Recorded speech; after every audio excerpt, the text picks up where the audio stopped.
Final Fantasy series creator Hironobu Sakaguchi created the original title as a swan song, fully prepared to leave the gaming industry if it was not met with success.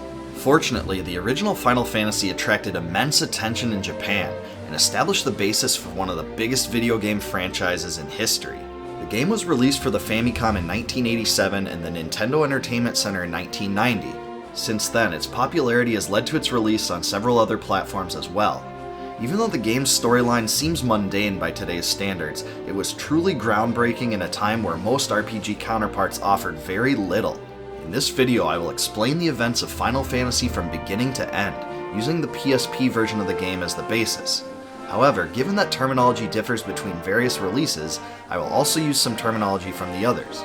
The world is veiled in darkness, the wind stops, and the sea is wild. The world has become a desolate place as the earth begins to rot.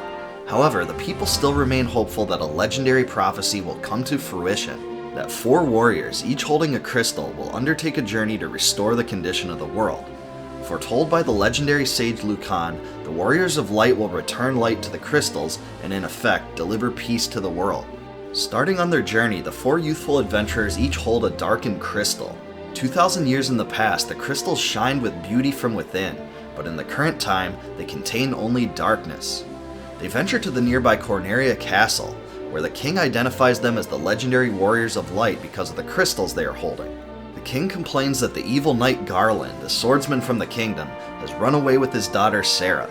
The king explains that Corneria has already made attempts to save the princess, but that Garland fought them off because he's the best swordsman in the kingdom. The king pleads with the light warriors to rescue her. In return, he promises to rebuild a bridge to the north that leads to a new continent. In the Chaos Shrine to the north, the adventurers discover Garland inside. Garland recognizes the Light Warriors, but he is defeated in combat. After bringing Sarah back to Corneria, the king rewards the Light Warriors by rebuilding the bridge. He beseeches the adventurers to head across the bridge and restore light to the crystals again. Sarah also gives the Light Warriors an ancient lute that has been passed from queen to princess for 2,000 years. Garland attempted to steal the loot when he kidnapped Sarah, but she managed to keep it after he was defeated. As the adventurers get to the bridge, it is finished by the king's work crew. As they step across, the Warriors of Light enter a new chapter of their journey. Even though they feel overwhelmed by the great task ahead of them and are unaware of the power of the crystals they carry, they press on. A witch named Matoya, who lives in a cave to the north, complains that her crystal eye has been stolen, leaving her blind. In Pravoka, the adventurers find that pirates have overrun the town. When he's approached, the pirate boss Bike orders his underlings to attack. After watching them be defeated, Bike apologizes and offers his ship to the Light Warriors.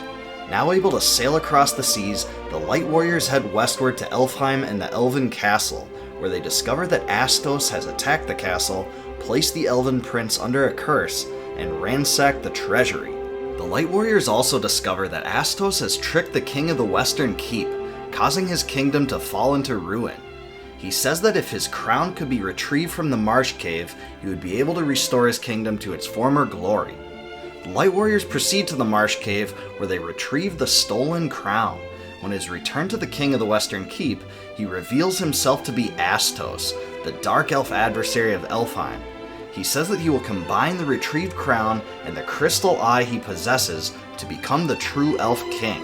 However, the Light Warriors confront Astos and defeat him to obtain the crystal eye. The adventurers return the crystal eye to the witch Matoya, which returns her sight. In return for the gesture, she gives the Light Warriors a special tonic needed to awaken the Elven prince. When they give the tonic to the sleeping prince in the Elven castle, he awakens. He says that he was having a terrible nightmare, but recognizes the 4 heroes as the legendary Warriors of Light. In accordance with what he believes to be his fateful duty, he provides them with the Mystic Key, which allows the group to open all locked doors. Behind a locked door in Corneria Castle, they find the Nitro powder. After venturing upon Mount Duragar, the dwarven village, the Light Warriors hand the Nitro powder over to Nerrick, who uses it to destroy an isthmus, allowing travel beyond the sea. In the ruined village of Melmond, the Light Warriors discover that a vampire has attacked the town and destroyed the church. There, they also learn that a wise man named Sada lives on the southern tip of the continent.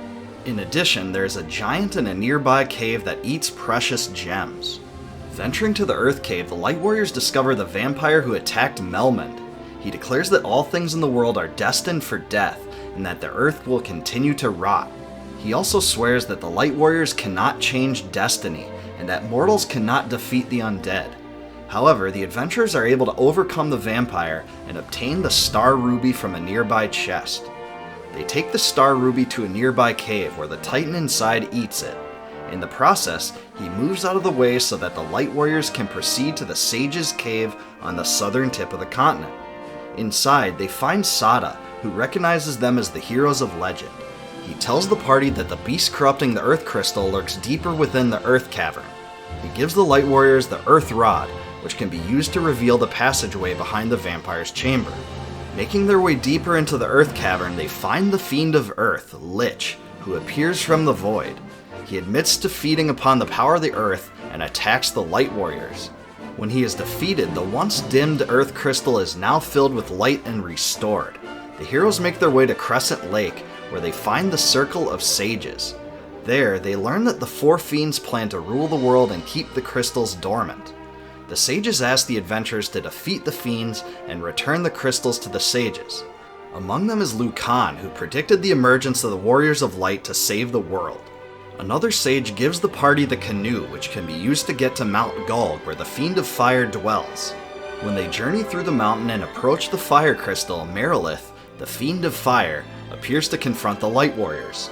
Once defeated, the Fire Crystal is restored. The heroes next head to the Ice Cave, where they uncover the Levistone. When the object is brought to the Ryukon Desert, its power is used to raise an airship from the sands. Now, the Light Warriors are able to traverse the world through the sky, allowing them to reach the northern continents. In the Citadel of Trials, the adventurers discover a sage who allows them to undergo legendary tests of strength.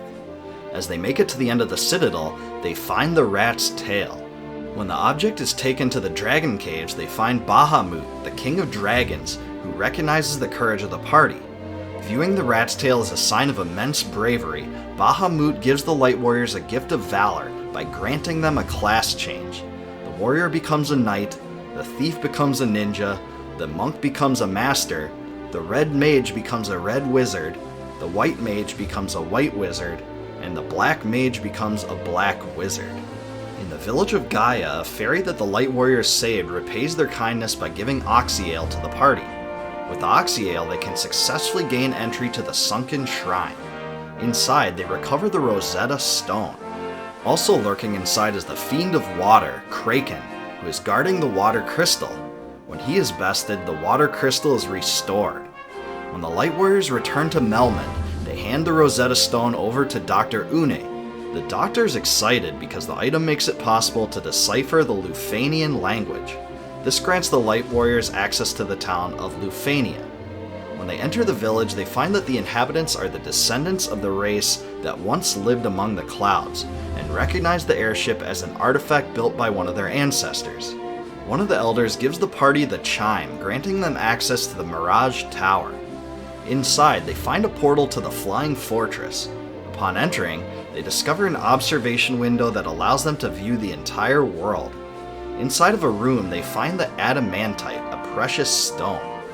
At the end of the fortress, they also find the Fiend of Wind, Tiamat, who attacks. Defeating him saves the Wind Crystal, and all four crystals are now restored. The Light Warriors bring the Adamantite back to Mount Duragar, where Smith forges the stone into an incredibly powerful sword, Excalibur. Now that the four fiends have been defeated and the four crystals restored, the Light Warriors return to the Chaos Shrine.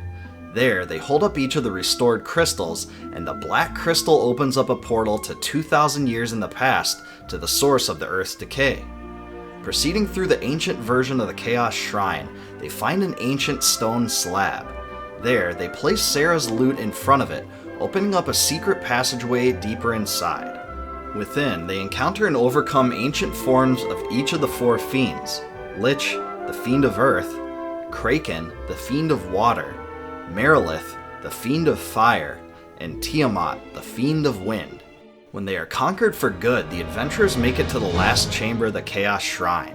There, they find Garland, the knight that ran off with the princess earlier in the story. As it turns out, after being defeated earlier, Garland was sent back in time 2,000 years by the four fiends. After his arrival, he sent the four fiends into the future to do harm to the world and send him back to the past over and over. This series of events created a time loop that allows Garland to live forever. After giving this explanation, Garland absorbs the immense power of the fiends and transforms into Chaos, a powerful demon. With Chaos defeated, Garland's time loop is severed, and the cycle of decay for the world is ended. Peace prevails once more, and the light of the four restored crystals shine brilliantly. The four legendary Warriors of Light are triumphant, delivering the world from darkness and fulfilling Lucan's prophecy. Returning to their own time, the adventurers discover a world where Princess Sarah, Queen Jane, and even Garland lived peacefully. With the memories of their adventure in their hearts, they quietly watch over the world. And so ends my complete storyline summary for Final Fantasy. If you like this video, please subscribe to my channel and click the bell to be informed of new storyline explanations. Also, please check out my other storyline summary videos.